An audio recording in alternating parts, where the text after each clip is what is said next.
لبيك اللهم لبيك لبيك لا شريك لك لبيك إن الحمد والنعمة لك والملك لا شريك لك لبيك اللهم لبيك.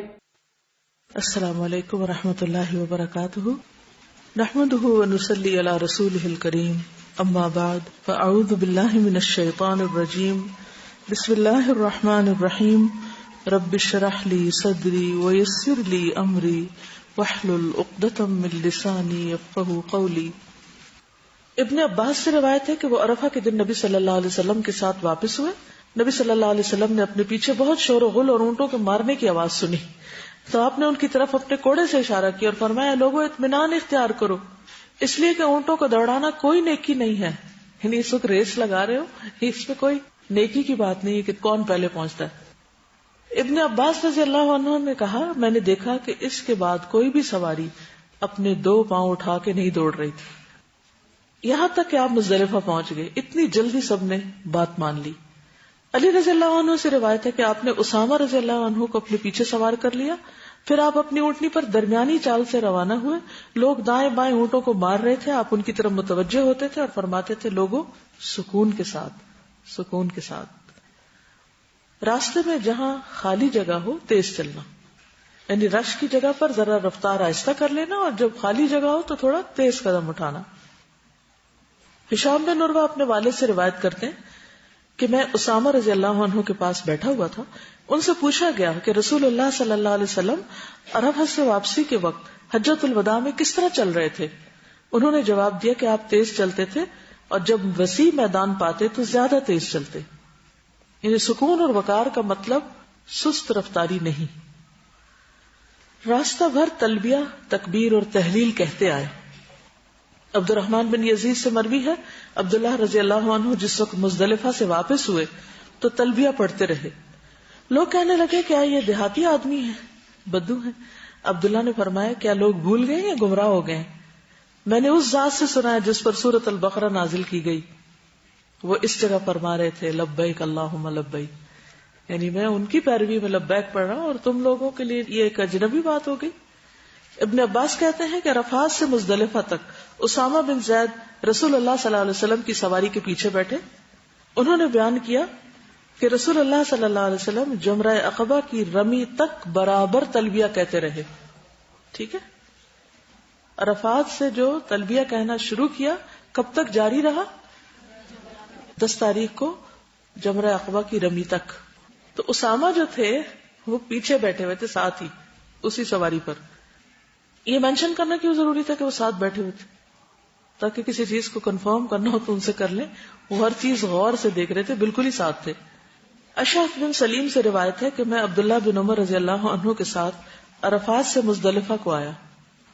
راستے میں وہ برابر تکبیر اور تحلیل میں مشغول رہے یہاں تک کہ ہم مزدلفہ پہنچ گئے. تو اس میں تلبیہ بھی، لا الہ الا اللہ بھی، تکبیرات بھی. مزدلفہ سارا ٹھہرنے کی جگہ ہے، سارے کا سارا ہی جائے وقوف ہے، البتہ وادی محصر سے ہٹ کر. وادی محصر کون سی جگہ ہے؟ جہاں پر ابرہہ کے لشکر کو مارا گیا تھا. تو وہ عبرت کی جگہ ہے، وہاں نہیں رکنا چاہیے، نہ وہاں وقوف کرنا چاہیے، اس جگہ سے تیزی سے گزرنا چاہیے. مزدلفہ پہنچ کر مغرب اور عشاء کی نمازیں جمع اور قصر ادا کریں. عبداللہ بن مسعود نے بیان کیا میں نے رسول اللہ صلی اللہ علیہ وسلم کو کبھی نہیں دیکھا کہ آپ نے کوئی نماز بے وقت پڑھی ہو. آپ ہمیشہ وقت پر نماز پڑھتے تھے، مگر مزدلفہ میں آپ نے مغرب اور عشاء کو جمع کر کے تاخیر سے پڑھا. یعنی مغرب کے وقت پر نہیں بلکہ عشاء کے وقت میں مغرب بھی پڑھی. دونوں نمازیں ایک اذان اور 2 اقامت کے ساتھ، دونوں نمازیں ایک اذان اور 2 اقامت کے ساتھ ادا کریں اور دونوں نمازوں کے درمیان کوئی سنت یا نفل نماز نہ پڑھیں. ٹھیک ہے، کیا کہا میں نے؟ ایک اذان، 2 اقامت اور صرف 3 مغرب کے فرض اور 2 عشاء کی، کیونکہ قصر، اور ان کے بیچ میں کوئی سنت وغیرہ نہیں. عبداللہ بن عمر رضی اللہ عنہما نے بیان کیا کہ مزدلفہ میں نبی صلی اللہ علیہ وسلم نے مغرب اور عشاء ایک ساتھ ملا کر پڑھی تھی، ہر نماز الگ الگ تکبیر کے ساتھ، اور ان دونوں کے درمیان کوئی نفل یا سنت نہیں پڑی اور نہ ان کے بعد. یہ رات سو کر گزارنے کی ہے، آرام کرنے کی ہے. جابر بن عبداللہ حجۃ الوداع والی حدیث میں بیان کرتے ہیں مزدلفہ آ کر آپ نے ایک اذان اور 2 اقامت کے ساتھ مغرب اور عشاء کی نمازیں ادا کی. ان دونوں نمازوں کے درمیان کوئی دوسری نماز نہیں پڑھی. پھر طلوع فجر تک آپ نے آرام فرمایا. اگر کوئی مزدلفہ کو مس کر جائے، یعنی کہ پہنچ ہی نہیں پایا اور رات کا کوئی حصہ بھی اس کو نہیں ملا، تو اس کو دم دینا ہوگا. ٹھیک ہے، جانور کی قربانی. لیکن یہاں سے اگر کوئی ارلی نکلنا چاہے تو اس کی اجازت ہے. خواتین، بچے، کمزور، بوڑھے لوگ اگر آدھی رات کے بعد مینا کی طرف روانہ ہونا چاہیں تو ہو سکتے ہیں، کیونکہ اس کے بعد مینا جانا ہے. حضرت عائشہ سے مروی ہے کہ ام المومنین سعودہ رضی اللہ عنہا نے نبی صلی اللہ علیہ وسلم سے مزدلفہ کی رات عام لوگوں سے پہلے روانہ ہونے کی اجازت چاہی. آپ بھاری بھرکم بدن کی عورت تھی تو آپ نے ان کو اجازت دے دی، کیونکہ بھیڑ میں رش میں ان کے لیے مشکل تھی، اور ان کے اس عمل یا اس اجازت کی وجہ سے اور بھی بہت سے لوگوں کے لیے آسانی ہو گئی. عبداللہ بن عمر اپنے گھر کے کمزوروں کو پہلے ہی بھیج دیا کرتے تھے. وہ رات ہی میں مزدلفہ میں مشعر حرام کے پاس آ کر ٹھہرتے اور اپنی طاقت کے مطابق اللہ کا ذکر کرتے. پھر امام کے ٹھہرنے اور لوٹنے سے پہلے ہی مینا آ جاتے. بعض تو مینا میں فجر کی نماز پڑھتے اور بعض اس کے بعد آتے. جب مینا پہنچتے تو کنکریاں مارتے. عبداللہ بن عمر کہتے ہیں کہ رسول اللہ صلی اللہ علیہ وسلم نے ان سب لوگوں کے لیے اجازت دی ہے. افضل کیا ہے؟ فجر کی نماز پڑھنے کے بعد وقوف کر کے پھر روانہ ہونا. لیکن اگر کوئی فجر سے پہلے ہی چلا جائے تو اس کی اجازت ہے، تو مینا میں جا کر فجر پڑھ لے یا پھر پڑھ کر چلے. اسماء رضی اللہ عنہا کے غلام کہتے ہیں کہ مزدلفہ کی رات وہ پوچھتی کیا چاند غائب ہو گیا، تو میں جواب دیتا کہ ہو گیا. پھر وہ کہتی مینا چلو، پھر وہ رمی کرتی. ٹھیک ہے، یعنی فجر سے پہلے چاند غروب ہو گیا کا مطلب کیا ہے؟ کس رات کا چاند ہوگا؟ 10 کا. ٹھیک ہے نا، تو 10 رات کا چاند جو ہے وہ جلدی غروب ہو جاتا ہے. اگر کچھ لوگ کمزور ہوں اور کچھ طاقتور ہوں مگر گروپ ایک ہی ہو، پھر کیا کرے؟ کمزوروں کے ساتھ گروپ کا ساتھ دینے کے لیے طاقتور بھی نکل سکتے ہیں. ٹھیک ہے، اور اب چونکہ وہاں پر اتنا رش ہو گیا ہے تو سارے لوگ اگر ایک ہی وقت میں نکلے تو بہت مشکل ہو جائے. 20 لاکھ لوگ ایک وقت میں نکل کے کیسے مینج کر سکتے؟ تو اس لیے اگر کچھ لوگ جلدی نکل آتے ہیں تو حرج نہیں ہے. ابن عباس کہتے ہیں کہ میں ان لوگوں میں سے تھا جنہیں نبی صلی اللہ علیہ وسلم نے اپنے گھر کے کمزور لوگوں کے ساتھ مزدلفہ کی رات ہی میں مینا بھیج دیا تھا. تو ابن عباس کمزور نہیں تھے، لیکن آپ کو بھیجا تھا کن کے ساتھ؟ کمزور لوگوں کے ساتھ. اور وہاں رات کو ہی اگر کنکریاں مار لیں جا کے تو بھی ٹھیک ہے، اس وقت رش نہیں ہوتا. نماز فجر وقت شروع ہوتے ہی ادا کرنی چاہیے جو مزدلفہ میں، ورنہ تو تھوڑی لیٹ بھی کر سکتے ہیں. عبداللہ بن مسعود نے بیان کیا کہ 2 نمازوں کے سوا میں نے نبی صلی اللہ علیہ وسلم کو اور کوئی نماز وقت کے بغیر پڑھتے نہیں دیکھا. آپ نے مزدلفہ میں مغرب اور عشاء ایک ساتھ پڑھی اور فجر کی نماز بھی اس دن معمول کے وقت سے پہلے ادا کی، یعنی اذان ہوتے بالکل اندھیرے میں، کیونکہ نماز کے بعد یہاں پر وقوف کرنا ہے. نماز فجر کے بعد اچھی طرح روشنی پھیلنے تک اگر ممکن ہو تو مشعر حرام کے پاس ان پہاڑیوں کے قریب، ورنہ اپنی اپنی قیام گاہ پر قبلہ رخ ہو کر ہاتھ اٹھا کر دعا مانگے. قبلہ رخ ہو کر ہاتھ اٹھا کر، کیونکہ اللہ سبحانہ وتعالیٰ کا ارشاد ہے فَاذْكُرُوا اللَّهَ عِنْدَ الْمَشْعَرِ الْحَرَامِ، مشعر حرام کے پاس اللہ کا ذکر کرو. تو یہ ذکر کی جگہ ہے، اس لیے یہاں پر ذکر کرنا چاہیے. قبلہ رخ ہو کر ہاتھ اٹھا کر دعائیں مانگے انسان.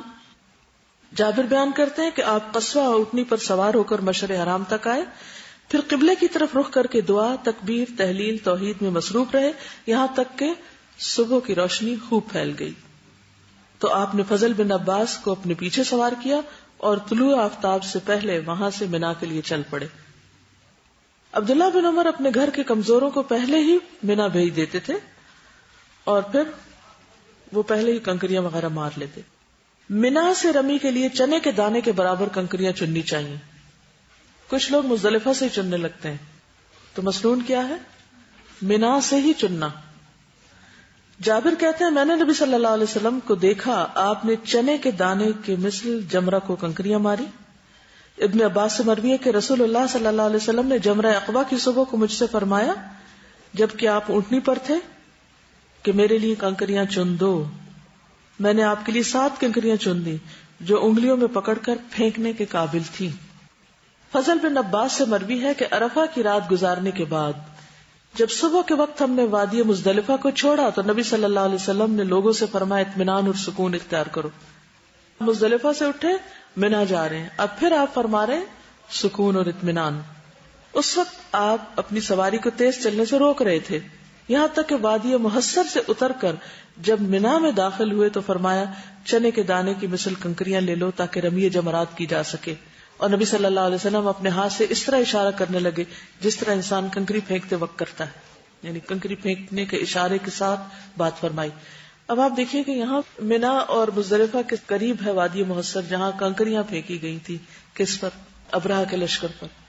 اور اس کے قریب ہی جمرات ہیں جہاں ابراہیم علیہ السلام نے کنکریاں ماری تھی. کس کو؟ شیطان کو. کچھ لوگ کنکریوں کے بجائے جوتے مارتے ہیں اور جو ہاتھ لگے پھینکتے ہیں, بوتلیں پانی کی, اور غصے میں آ جاتے ہیں اور جذباتی ہو جاتے ہیں, ایموشنل ہو جاتے ہیں, دھکے دیتے ہیں اور بس چلے ان کا تو لوگوں کو بھی پھینکتے ہیں. اب عید کا دن آنے لگا, 10 ذو الحج یوم النحر. نماز فجر کے بعد سورج طلوع ہونے سے پہلے جب روشنی پھیل جائے تو منا کے لیے روانہ ہو. یہ اصل حکم ہے, رخصت اگرچہ موجود ہے. عمر بن میمون کہتے ہیں جب عمر بن خطاب نے مزدلفہ میں فجر کی نماز پڑھی تو میں بھی موجود تھا. نماز کے بعد آپ ٹھہرے اور فرمایا کہ مشرکین سورج نکلنے سے پہلے نہیں جاتے تھے, کہتے تھے اے خبیر تو چمک جا. نبی صلی اللہ علیہ وسلم نے مشرکوں کی مخالفت کی اور سورج نکلنے سے پہلے روانہ ہوئے. اسی لیے آپ نے فجر بہت ارلی پڑھ لی اور پھر فجر پڑھنے کے بعد کھڑے ہو کر دعائیں وغیرہ بھی کی, بیٹھ کے بھی کر سکتے, قبلہ رخ ہو کے اور ہاتھ اٹھا کے مانگا. اس کے بعد آپ روانہ ہو گئے اس سے پہلے کہ سورج نکلے, روشنی پھیلنے پر, اندھیرے میں نہیں نکلے. دیکھیے سورج کی تو دھوپ ہوتی ہے, اس سے پہلے بھی تو روشنی ہوتی ہے نا. فجر طلوع ہوتے ہی روشنی شروع ہو جاتی ہے, اندھیرا ختم ہونے لگتا ہے. راستے میں کثرت سے تلبیہ پڑھیں. کس راستے میں؟ مزدلفہ سے منا آتے ہوئے. مزدلفہ سے منا تک فضل بن عباس آپ کے ساتھ تھے. وہ کہتے ہیں کہ جمرہ عقبہ کی رمی تک آپ برابر تلبیہ کہتے رہے, لبیک اللہم لبیک. مزدلفہ سے منا آتے ہوئے سکون اور وقار کے ساتھ آئے.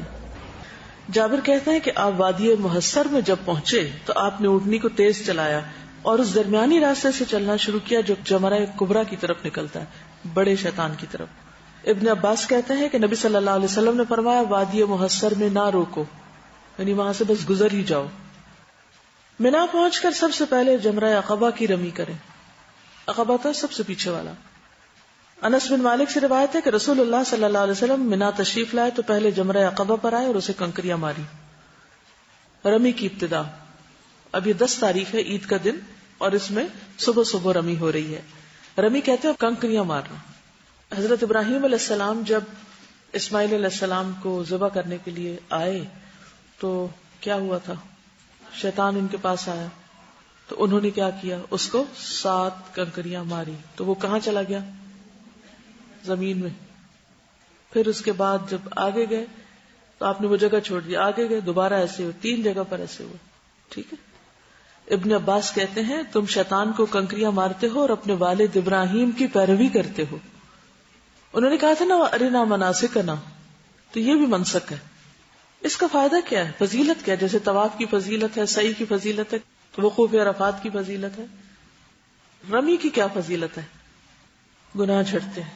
نبی صلی اللہ علیہ وسلم نے فرمایا تمہارا جمرات کو کنکریاں مارنا تو تمہارے ہر کنکری مارنے کے بدلے ایک کبیرہ گناہ جو ہلاک کرنے والا تھا اس کی معافی اور کفارہ ہوتا ہے.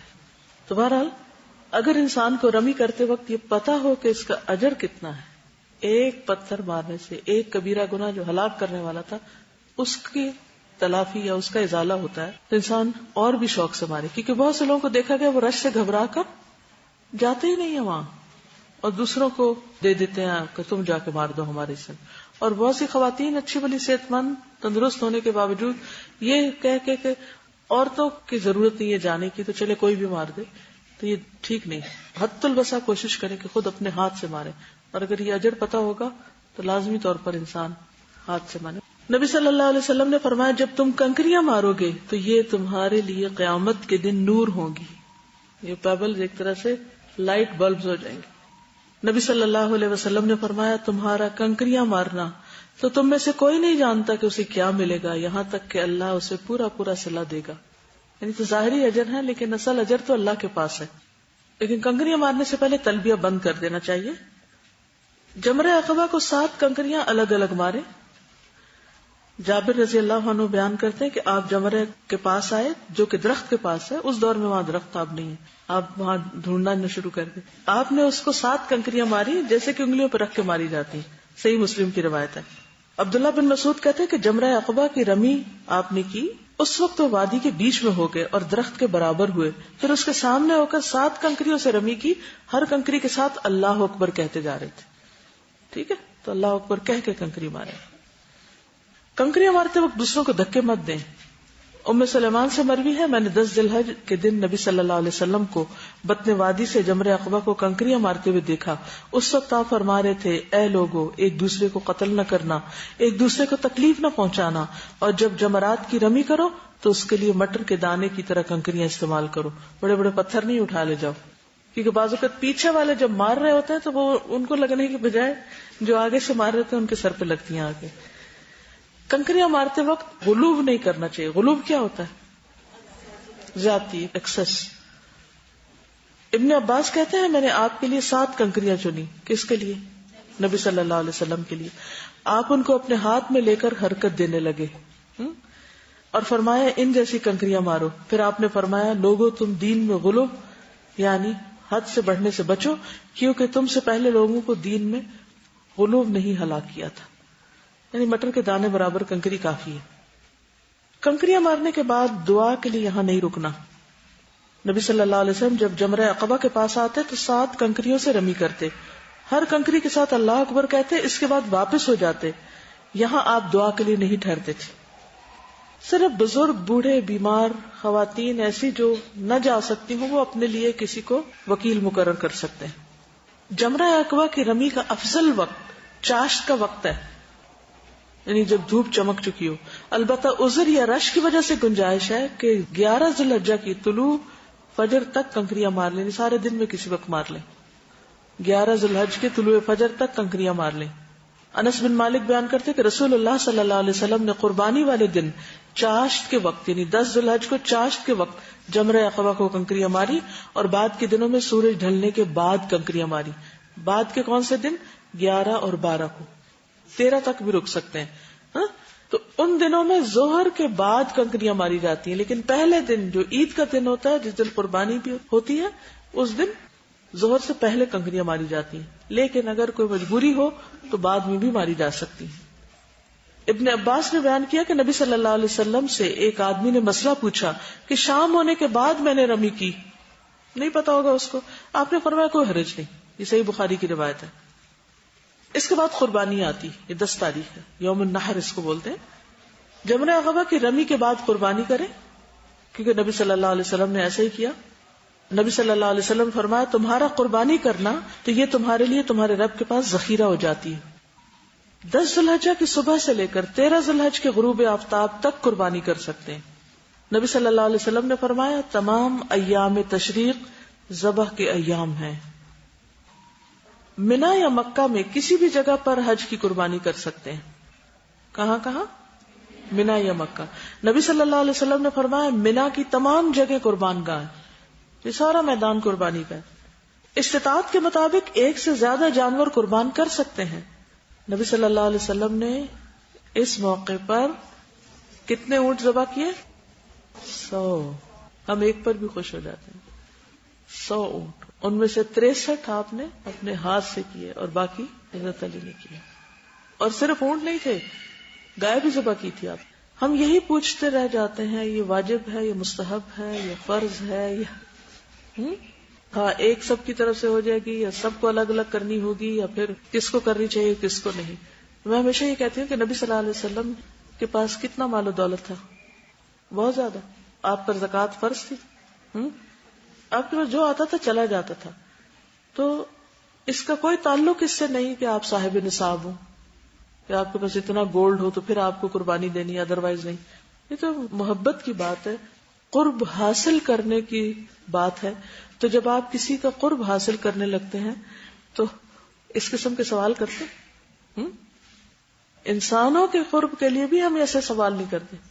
کہاں یہ کہ رب کے قرب کے لیے کام کرنا ہو اور ہم وہاں سوال جواب شروع کر دیں. حج تمتع اور حج قران والوں کے لیے قربانی واجب ہے. جو قربانی نہ کر سکیں وہ کیا کریں؟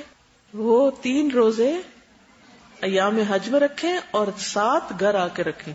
وَأَتِمُّ الْحَجَّ وَالْعُمْرَةَ لِلَّهِ فَإِنْ أُحْصِرْتُمْ فَمَا اسْتَيْسَرَ مِنَ الْهَدْيِ وَلَا تَحْلِقُوا رُؤُوسَكُمْ حَتَّى يَبْلُغَ الْهَدْيُ مَحِلَّهُ فَمَنْ كَانَ مِنْكُمْ مَرِيضًا أَوْ بِهِ أَذًى مِنْ رَأْسِهِ فَفِدْيَةٌ مِنْ صِيَامٍ أَوْ صَدَقَةٍ أَوْ نُسُكٍ فَإِذَا أَمِنْتُمْ فَمَنْ تَمَتَّعَ بِالْعُمْرَةِ إِلَى الْحَجِّ فَمَا اسْتَيْسَرَ مِنَ الْهَدْيِ فَمَنْ لَمْ يَجِدْ فَصِيَامُ 3 أَيَّامٍ فِي الْحَجِّ و7 إذا رجعتم تلك 10 كاملة ذلك لمن لم يكن أهله حاضر المسجد الحرام. لوکل نہ ہو. واتقوا الله واعلموا أن الله شديد العقاب. اور اللہ کی خوشنودی کے لیے حج اور عمرہ کی نیت کرو تو اسے پورا کرو. اور اگر کہیں گر جاؤ یعنی دشمن گھیر لے تمہیں تو جو قربانی تمہیں میسر آ سکے وہی کر لو. اور اپنے سر اس وقت تک نہ مونڈو جب تک قربانی اپنے ٹھکانے پہ نہ پہنچ جائے. یہاں کیا کہا گیا؟ سر نہ منڈواؤ جب تک کہ قربانی اپنے ٹھکانے پہ نہ پہنچ جائے. مگر جو شخص مریض ہو یا اس کے سر میں کچھ تکلیف ہو تو سر منڈا سکتا ہے، بشرطے کہ روزوں سے یا صدقہ سے یا قربانی سے اس کا فدیہ ادا کرے. پھر جب تمہیں امن نصیب ہو جائے اور تم حج سے پہلے مکہ پہنچ سکو تو جو شخص حج کا زمانہ آنے تک عمرہ کر کے فائدہ اٹھانا چاہے وہ قربانی کرے جو اسے میسر آ سکے. یعنی حج تمتع والا قربانی کرے. سمجھ گئے؟ اور اگر میسر نہ آئے تو 3 روزے ایام حج میں رکھے، 7 گھر واپس آ کر، یہ کل 10 روزے ہو جائیں گے. یہ حکم ان لوگوں کے لیے جو مسجد الحرام کے باشندے نہ ہوں یعنی مکہ کے. اور اللہ کے احکام کی خلاف ورزی سے بچو اور جان لو کہ اللہ سخت سزا دینے والا ہے. نبی صلی اللہ علیہ وسلم نے فرمایا کوئی اگر قربانی نہ پائے تو 3 دن کے روزے حج ہی کے دنوں میں اور 7 دن کے روزے گھر واپس آ کر رکھے. قربانی کے بعد کیا کرتے ہیں؟ حلق. حلق کس کو کہتے ہیں؟ سر منڈوانے. جی جیسے عمرے کے اختتام پہ حلق تھا ایسے ہی حج کے ریچولز میں سے ایک بال کتروانا بھی ہے یا سر منڈوانا. عورتیں صرف قصر کریں گی یعنی کتروائیں گی یا خود کتر لیں گی. نبی صلی اللہ علیہ وسلم نے فرمایا تمہارا سر منڈوانا تو ہر بال کے بدلے جو تم منڈواتے ہو ایک نیکی لکھی جاتی ہے اور تم سے ایک گناہ مٹا دیا جاتا ہے. تو اس لیے کنجوسی نہ کریں بال کاٹنے میں. اس دن عام دنوں میں بال کاٹتے تو کوئی ثواب ملتا، لیکن وہاں پر ایک بال کے بدلے ایک نیکی. بال کٹوانے سے افضل ہے کہ بال منڈوائے جائیں مردوں کے لیے، کیونکہ قرآن مجید میں اس کا ذکر ہے. اور آپ نے 3 مرتبہ ان کے لیے بخشش کی دعا. بالوں کو دائیں جانب سے منڈوانا شروع کریں. تو آپ بھی جب کاٹیں تو دائیں طرف سے شروع کریں. آپ نے حجام سے فرمایا میری دائیں جانب سے شروع کرو اور پہلے اسے مونڈو. حلق یا تقصیر کے بعد بیوی کے سوا احرام کی وجہ سے جو چیزیں حرام تھی وہ سب حلال ہو گئی. نبی صلی اللہ علیہ وسلم نے فرمایا تمہیں اس دن میں رخصت ہے کہ جب تم جمرہ کو کنکریاں مار لو تو حلال ہو جاؤ، یعنی اس چیز سے جو تم پر حرام کی گئی سوائے بیویوں کے. یوم النحر میں کرنے والے کاموں میں اگر کوئی کام آگے پیچھے ہو جائے تو کوئی حرج نہیں. کیسے؟ قربانی پہلے ہو جائے اور کنکریاں بعد میں مار لی جائیں. ابن عباس نے بیان کیا کہ نبی صلی اللہ علیہ وسلم سے قربانی کرنے، سر منڈانے، رمی جمار کرنے اور ان سے آگے پیچھے کرنے کے بارے میں دریافت کیا گیا. فرمایا کوئی حرج نہیں، یعنی اگر چانس نہ مل رہا ہو، ترتیب اصل میں تو وہی ہے لیکن ایکسیپشنل کیسز میں اجازت ہے. اس کے بعد کیا کریں گے؟ مکہ جا کے طواف کریں گے. اس طواف کا نام کیا ہے؟ افادہ. اب سمجھ آ گئی؟ کیونکہ کبھی آپ کو ہو سکتا ہے کنفیوژن ہو کہ طواف تو طواف ہوتا ہے، کہیں لکھا ہوتا ہے قدوم، کہیں ہوتا ہے زیارہ. وہ ایک عرصے تک حالانکہ میں نے حج بھی کر لیا پھر بھی کنفیوژن رہی کہ کیوں یہ نام ہے. تو اب اچھی طرح سمجھ آ گیا ہے کہ ایک ہوتا ہے طواف قدوم جس کو طواف عمرہ بھی کہا جاتا ہے، مکہ پہنچنے کے بعد جو سب سے پہلا طواف کیا جاتا ہے عمرے کی نیت سے. دوسرا طواف افاضہ ہوتا ہے جو عرفات سے واپسی پر مزدلفہ میں رات گزارنے کے بعد 10 تاریخ کو رمی، قربانی اور سر منڈانے کے بعد مکہ آ کر کیا جاتا ہے. تو یہ حج کا طواف ہوتا ہے. ٹھیک. طواف قدوم کون سا ہوتا ہے؟ عمرہ کا ہوتا ہے اور یہ حج کا ہوتا ہے. اگر کوئی شخص اس کے بعد مکہ میں رہتا ہے تو وہ نفلی طواف کرتا ہے، وہ نہ قدوم ہے، نہ زیارہ ہے، نہ کچھ اور جب مکہ چھوڑنے لگتے ہیں تو کیا کرتے ہیں؟ طواف وداع کرتے ہیں. ٹھیک.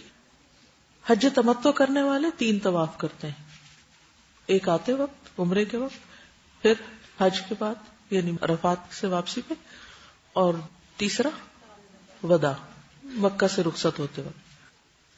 حج قران والے بھی 3 طواف کرتے ہیں، ایک قدوم عمرے کا، پھر افاضہ اور پھر وداع. افراد والے قدوم اور افاضہ کرتے ہیں، وہ عمرہ نہیں کرتے، اس کو طواف عمرہ نہیں کہا جائے گا، صرف طواف قدوم کہا جائے گا، یعنی آغاز میں کرتے ہیں. ٹھیک. تو نبی صلی اللہ علیہ وسلم نے قربانی کے دن یعنی 10 تاریخ کو طواف افاضہ کیا، پھر واپس لوٹ کر منا میں ظہر کی نماز پڑھی، یعنی اتنی جلدی جلدی سب کچھ کر لیا. فجر کہاں پڑھی تھی؟ مزدلفہ میں، مشعر الحرام کے پاس وقوف کیا، سورج نکلنے سے پہلے چل دیے، منا آئے، کنکریاں ماری، قربانی کی، حلق کیا، مکہ آئے اور طواف کیا، واپس گئے اور ظہر منا میں پڑھی. اور اس زمانے میں گاڑیاں نہیں تھی، اونٹ پر یہ سب کچھ ہوا، یعنی یہ سارے کام ایک ہی دن میں. اور یہ سب سے مصروف ترین دن ہوتا ہے کیونکہ اس میں ڈفرینٹ کام کرنے ہوتے ہیں. طواف زیارہ حج کا فرض رکن ہے، اگر ادا کرنے سے رہ جائے تو کفارہ، دم یا فدیہ دینے سے تلافی نہیں ہوتی. یہ حج کا رکن ہے. یاد ہے شروع میں 4 ارکان بتائے گئے تھے، ان میں سے ایک ہے یہ. ممکن ہو تو غسل کریں، ورنہ کپڑے تبدیل کر کے عام لباس میں طواف کریں. یعنی اب اس طواف میں احرام پہننا ضروری نہیں کیونکہ پابندیاں ہلکی ہوگی. خوشبو بھی لگا سکتے ہیں نہا دھو کے، پھر طواف کرنے جائیں. عورت کے سوا باقی سب چیزیں حلال ہیں. ابن عباس کہتے ہیں میں نے خود اپنی ان آنکھوں سے نبی صلی اللہ علیہ وسلم کو اپنے سر پر سک نامی خوشبو لگاتے ہوئے دیکھا. حضرت عائشہ کہتی ہیں کہ جب حضور صلی اللہ علیہ وسلم احرام باندھتے تو میں آپ کو خوشبو لگاتی تھی، یعنی آپ کے جسم کو، کپڑوں کو نہیں، نیت سے پہلے کی بات ہے. اسی طرح بیت اللہ کے طواف زیارت سے پہلے حلال ہونے کے لیے خوشبو لگائی. طواف زیارہ میں احرام نہ پہنے، ٹھیک ہے، استباح اور رمل نہ کریں، استباح اور رمل نہ کریں. نبی صلی اللہ علیہ وسلم نے اس طواف میں رمل نہیں کیا. اس سے آپ اندازہ لگا سکتے کہ صحابہ کتنا آبزرویشن تھا ان کا کہ کس موقع پر کیا کر رہے ہیں آپ. طواف کے بعد کیا کریں گے؟ 2 رکعت نفل. کون سے؟ مقام ابراہیم کے پاس. کسی وجہ سے اس دن طواف نہ کر سکیں تو ایام تشریق کے اندر کر لیں. اگر پیریڈز کی وجہ سے ایام تشریق میں بھی نہ ہو تو ذوالحج کے مہینے میں کسی وقت کر لیں. طواف کے تفصیلی احکام پیچھے عمرے میں گزر چکے ہیں. طواف کے بعد سب پابندیاں ختم، ٹھیک، مکمل حلال ہو گئے. ٹھیک ہے، چلیے اب اجازت. سبحانک اللہم و بحمدک اشہد ان لا الہ الا انت استغفرک و اتوب الیک.